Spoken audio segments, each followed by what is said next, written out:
Hey guys, ngayon nandito tayo sa center. Wala na si Amara dito guys. Guys, pumunta na sila ng Tarlac kasi may pasok pa si Lala. Pag wala nang pasok si Lala, pupunta na kami kay Justin. Kasi doon kami matutulog. Parehas kami ni Ate Aileen. O paano yun? 1 to 2 o'clock. Anong matutira nun? Ate Beth? Kaya, maghintay lang kayo na wala nang pasok si Lala. Kahit Thursday, meron pa pasok si Lala.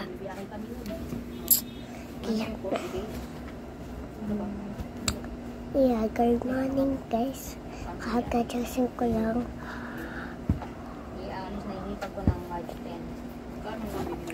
So guys, hindi ko po alam kung bakit kami pupunta kay Justin. Kaya guys, mag-excited muna kayo guys. Kahit yung makukuha nila sa patiti niya kaya.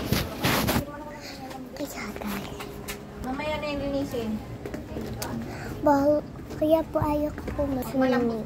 Kaya ayoko guys mag-swimming kasi may ubo at sipon ako guys. Maglasog-lasog ka na muna dyan. O, yan mo lang kita muna. Bahala ka sa buhay mo dyan. Ayun guys. Nakita na ni Ate na halo nga yan dito. Dito po guys. Tino mo ma'am, halo-halo ata yun. Pero may nakalagay yung mga priority. Wala yung mga priority yan. Okay, get this. Yan mo nakita ko. So guys, malaki na po ako.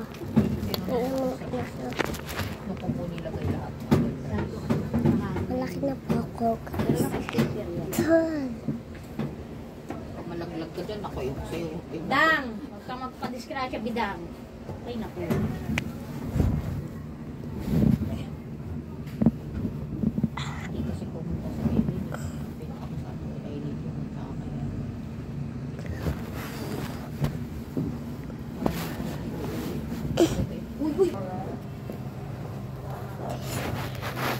Nasaan yung sa attendance namin? Bye.